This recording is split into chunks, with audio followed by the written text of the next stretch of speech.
Welcome to China in Focus. I'm Tiffany Meyer. Our top story. With the trade truce deadline looming, U.S. businesses want Washington to get tough on China, protecting America from Beijing's so-called Delete America policies.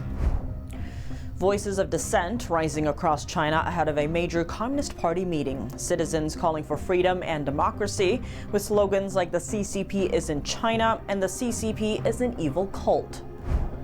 Beijing reacting furiously to Taiwanese President Lai Ching-te's recent plea to President Trump. Meanwhile, the Pentagon considering a senior official for Indo-Pacific affairs, someone who supports Taiwan, spending 10% of its GDP on defense.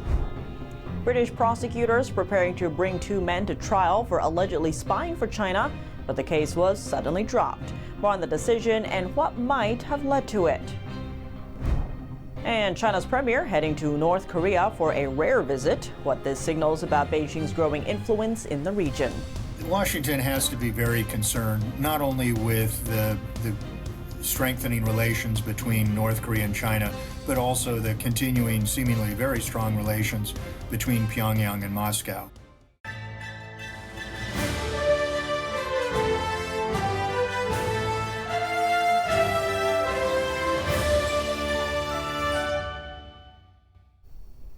The U.S.-China trade truce is expiring on November 10th, and Washington is pushing for a new deal with Beijing before then. At the same time, the American business community is changing its tune, increasingly calling on the Trump administration to take a tougher stance on China. The message from the U.S. Chamber of Commerce is clear: be clear-eyed and get tough. According to the Wall Street Journal, American businesses are not pushing to decouple from China. Instead, they want a fair and more sustainable trade relationship between the two countries. This change in attitude comes after 25 years of working directly in the Chinese market. The Chamber recently responded to a request from the U.S. Trade Representative for input on whether China is following global trade rules. In its response, the Chamber accuses Beijing of systematically violating its World Trade Organization commitments, breaking promises to open its markets, and increasing state control. Some of the problems include forced technology transfers, large state subsidies, and unclear laws that make it hard for foreign businesses to operate.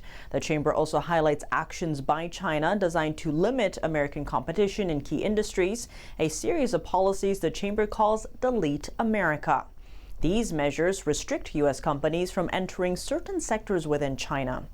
In its recommendations to the Trump administration, the Chamber outlines three key steps: press China to lift tariffs on U.S. farm products, especially soybeans and corn, to see if Beijing is serious about making a deal; secure steady and sustainable exports of critical supply chain materials like rare earths and other key minerals; and protect fair competition by pushing back against China's Delete America policies that keep U.S. companies out of key industry contracts. The Chinese Communist Party is set to hold a key Central Committee plenary in Beijing on October 20th, but ahead of the meeting, anti-CCP slogans have appeared in cities across China. Messages like the CCP isn't China and the CCP is an evil cult suggest growing public dissent. Messages like the CCP is an evil cult have appeared in cities across Hebei province near Beijing. Alongside the key information, a smaller line of text provides an explanation reading, "Marx believed in a satanic cult. Satan is a demon." This wave of public expressions of dissent comes just days after the CCP celebrated its 76th year in power on October 1st, amid growing public frustration over the party's rule. In August, slogans were projected onto a building in downtown Chongqing, one of China's 4 centrally administered cities. The messages declared only without the Communist Party can there be a new China, and down with the tyrannical Communist Party. In April, banners were draped overpass in Chengdu, the capital of Sichuan province. The messages read, "The people do not need a party with unchecked power, and China doesn't need someone to point the way. Democracy is the way." Back in 2022, during China's COVID lockdowns, a man named Peng Lifa made headlines after hanging large banners on a bridge in Beijing. The signs called for freedom and democracy, with one reading, "We want votes, not rulers." With the CCP's 4th plenary session approaching, analysts say Xi Jinping could face internal pressure to give up some control. Meanwhile, scandals are surfacing around Xi's top ally Cai Qi. He ranks fifth among the Chinese regime's top leaders. Allegations include claims that Cai's illegitimate son may be connected to the suspicious death of Chinese actor Yu Menglong. Cai Qi was also named in a British espionage case, shocking British politicians. The FBI is investigating a series of alleged hacking attacks on top U.S. law firms reportedly carried out by Chinese hackers. One of the firms targeted is Williams & Connolly. The firm is known for representing top political figures, including Bill and Hillary Clinton. It's not known exactly what data they were able to access. Williams & Connolly have not commented on the culprit behind the hack. In an email to CNN, it says the hackers are believed to be affiliated with a nation-state actor responsible for recent attacks on a number of law firms and companies. Suspected Chinese hackers have also hit other law firms and cloud computing companies in recent weeks. The U.S. considers China to be the biggest state backer of cyber threats to national security. China has repeatedly denied conducting any hacking operations. A bipartisan effort in the Senate is looking to counter the threat China poses to the U.S. and its allies in the Indo-Pacific. A foreign relations subcommittee is investigating alleged illegal activities by the Chinese Communist Party. NTD's Arian Pazdar has the takeaways from Tuesday's hearing. It is time to call out Beijing's behavior for what it actually is. It's illegal, coercive, aggressive, and deceptive. Republican Senator Pete Ricketts highlights the threat posed by China in the Indo-Pacific, warning that the U.S. must take action. Democratic Senator Chris Coons agrees, saying China is America's main national security challenge. For years, the national security establishment has correctly identified China as our central national security challenge. Today's hearing will explore China's gray zone activities, which are increasingly offering Beijing an asymmetric advantage. The senator says such gray zone activities have been ignored by too many administrations in the past because they fall below the threshold of armed conflict, despite violating international law. He gave a few examples. In Australia, a U.S. treaty ally, for the first time, we saw a large Chinese naval task group conduct a full circumnavigation of the continent and live fire exercises with no warning, an enormous show of force intended to intimidate Australia and send a signal to other regional states. Against Taiwan, record levels of incursion by the PLA into Taiwanese airspace and its economic zones, brazen election interference, cutting undersea cables, and much more. A witness at Tuesday's hearing said the solution to the problem is to develop a comprehensive national counter-strategy. That's by using diplomatic, informational, economic, legal, cyber, and security instruments against China. Senator Ricketts asked the witness, a military veteran, how the U.S. could implement these countermeasures. When you say strategy, help us understand specifically what you mean we should be doing. Chairman Ricketts, thank you. I think it begins with having somebody whose responsibility it is to organize the campaign. China knows how to fill in all of those gaps in our bureaucracy. So however it is that we're organized, they will organize a counter-campaign utilizing their sort of fusion, their civil-military fusion organization to sort of push into the gaps. And so we need somebody whose job it is to build the counter-ICAD strategy and then to get everybody together. But despite China's ongoing aggression, many say the Communist Party is not as strong as it portrays itself to be. Another witness described China's many weak points. What are some specific steps that we could do that would remind Communist China that they've got vulnerabilities as well? Let's not forget that the Chinese are almost wholly dependent on their food needs from other countries. These are countries where the United States has tremendous diplomatic leverage. Dr. Ratner mentioned energy vulnerabilities. These are pretty severe and intense for the Chinese. But also we have to remember that the Chinese economy is currently in a state of disarray. He added that China's economy largely depends on exports to other countries and that this economic model is highly vulnerable to sanctions. He says the U.S. needs to make clear that Chinese state-owned entities and banks could become targets of U.S. financial sanctions. Arian Pazdar, NTD News. Next, Beijing is expressing anger over a recent exchange between Taiwan and the U.S. Taiwanese President Lai Ching-te just urged President Trump to maintain U.S. security support, pointing to growing military threats from China. He made the comments in a U.S. media interview aired Monday. Lai said Taiwan's security is closely tied to U.S. national security. He added that President Trump would deserve a Nobel Peace Prize if he can, in his words, stop China from invading Taiwan.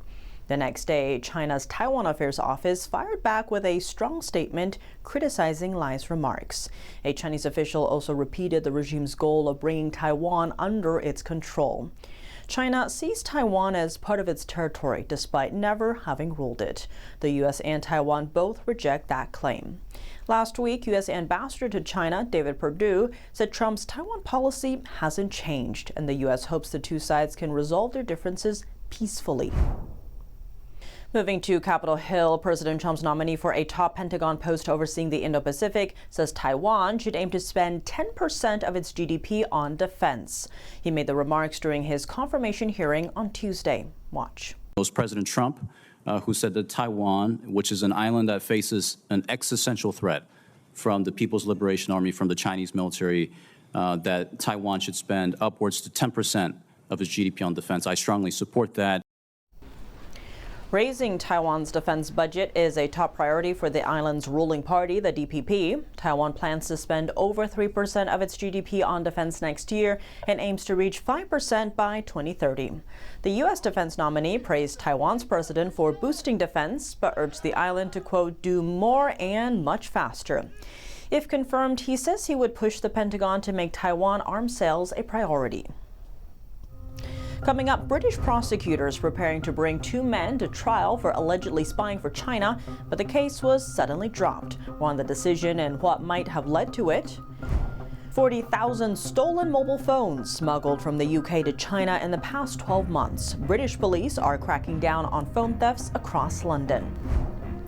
And China's premier heading to North Korea for a rare visit. What this signals about Beijing's growing influence in the region. Washington has to be very concerned not only with the strengthening relations between North Korea and China, but also the continuing, seemingly very strong relations between Pyongyang and Moscow. More on that after the break here on China in Focus. Welcome back to China in Focus. I'm Tiffany Meyer. Turning now to the UK. Is the Chinese Communist regime an enemy of Britain? The answer could decide the fate of two British men accused of spying for China. But their case in London was unexpectedly dropped. Here are the details. The men were charged last year with violating the Official Secrets Act. They were accused of providing information that might be useful to an enemy between 2021 and 2023. But prosecutors dropped the charges last month, saying the case no longer met the evidential threshold. Conservative Party lawmakers accused the Labour government of deliberately collapsing the trial to avoid upsetting China. UK Prime Minister Keir Starmer denied these allegations. He said the previous Conservative government, which was in power when the alleged spying occurred, did not refer to China as an enemy. Here's Starmer. We were disappointed that the trial didn't proceed. But the position is very clear that the trial would have had to take place on the basis of the situation as it was at the time under the previous Tory government. So whatever their position was the only position that could be presented at trial. So it wasn't, as it were, this government's position, it was the Tory government before's position. Britain's chief prosecutor, Stephen Parkinson, said his office did everything possible to prosecute the two men. He blamed the government for the collapse of the case. To prove the case under the Official Secrets Act, prosecutors would have had to show the defendants were acting for an enemy. Parkinson said his office was unable to do so because the UK government does not refer to China as an enemy or a threat to national security. 40,000 stolen mobile phones sent to China in just 12 months. British police have cracked down on the thefts in London, arresting members of a major international criminal gang. NTD's international correspondent Malcolm Hudson has more for us. British police said they have broken up an international criminal gang suspected of smuggling 40,000 stolen mobile phones to China over the last 12 months. It's their largest operation against phone theft to date. resulting in 46 arrests over the last 2 weeks. Police said the gang could be behind about 40% of all the phone theft in London, which, like other global cities, has seen a surge in the number of devices stolen in recent years, driven by a lucrative international market and facilitated by fast getaways on e-bikes. Police said Operation Echo Steep started last year after a box containing around 1,000 iPhones was discovered at a warehouse near London's Heathrow Airport. It was being shipped to Hong Kong, with almost all the phones having been stolen, adding that the criminal group specifically targeted Apple products because of their profitability overseas. They were paid up to $400 per Apple phone, which could be sold for up to $5,000 in China. Police said that behind every stolen phone is a victim. Some people lost photos of deceased relatives, others were violently assaulted during the robberies. London Mayor Sadiq Khan thanked the force for responding to Londoners' concerns, calling it an industrial-scale crime. He also called on the mobile phone industry to assist authorities by making it impossible for smugglers to use stolen phones, a call the police reiterated. They want phone manufacturers such as Apple and Samsung to do more to support police and protect their customers, especially around phone security and reuse. According to data from insurance company SquareTrade, nearly 2 in every 5 phones stolen in Europe is taken in the UK. Crime and Policing Minister Sarah Jones said Operation Echo Steep sent a clear message to criminals, saying the government is putting more police on the streets and arming them with stronger powers to tackle criminals and make streets safer. Malcolm Hudson, NTD News.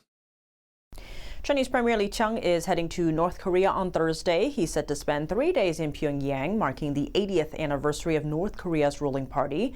Li's upcoming visit makes him the most senior Chinese regime official to attend a North Korean military parade in decades. China's foreign ministry says strengthening relations with North Korea remains a key part of Beijing's foreign policy. For more on what this visit could mean for the region, we spoke with Bruce Klingner, senior fellow at the Mansfield Foundation. He specialized in Korean affairs for more than 30 years. Take a listen. Over the decades, North Korea has played off its relations with its allies, China and Russia, against each other so that neither had as much influence over Pyongyang as one might expect. North Korea has also used its relations or its engagement with Washington and Seoul and Tokyo also as a way of minimizing Chinese and Russian influence over North Korea. But in the last year or so, we've seen that the strained relations brought on by North Korea increasing its relations with Russia, that had strained relations with Beijing. But it seems in the last year or so that those strained Chinese-North Korean relations have thawed. Analysts say the trip is part of China's balancing act, maintaining ties with North Korea while managing complex relations with the U.S. and South Korea. Some warn that this growing cooperation is something the U.S. cannot overlook. Washington has to be very concerned not only with the strengthening relations between North Korea and China, but also the continuing, seemingly very strong relations between Pyongyang and Moscow. And then the trilateral meeting in Beijing really affirmed that this is, if not a trilateral alliance, at least a very strong trilateral partnership, which each country is benefiting from. So from Russia, North Korea is getting food and fuel and funding and some level of military technology. But China remains North Korea's principal trading partner. The visit to North Korea also comes as China's foreign minister met with his South Korean counterpart on Tuesday ahead of the APEC summit. Chinese leader Xi Jinping is expected to travel to South Korea later this month to attend the summit. While he's there, he could sit down with President Trump for trade talks and discuss the denuclearization of North Korea. Both the South Korean and U.S. presidents are very eager to have meetings with Xi Jinping. For President Lee Jae-myung, it's a status symbol as well as an affirmation of the importance of South Korea on the world stage. And Trump is very eager to have a meeting with Xi Jinping, even if Trump seems unlikely to attend the APEC meetings itself. He's eager for a meeting with Xi, if not to resolve the tariff dispute, but for what Trump would see as an affirmation of the importance of Trump and the importance of the U.S.-China relationship. So I don't think there's any problem with the Chinese premier going to North Korea and then Xi Jinping going to South Korea. Lee's trip signals that China sees value in deepening ties with North Korea, even as the U.S. remains focused on curbing the country's nuclear program. That's all for today's China in Focus. I'm Tiffany Meyer. If you have any feedback on the show or have something you'd like to see us cover, send us an email at chinainfocus@ntd.com. We'd love to hear from you. For on-the-clock original news coverage, visit us at ntd.com or download our NTD app. Thanks for watching. See you tomorrow.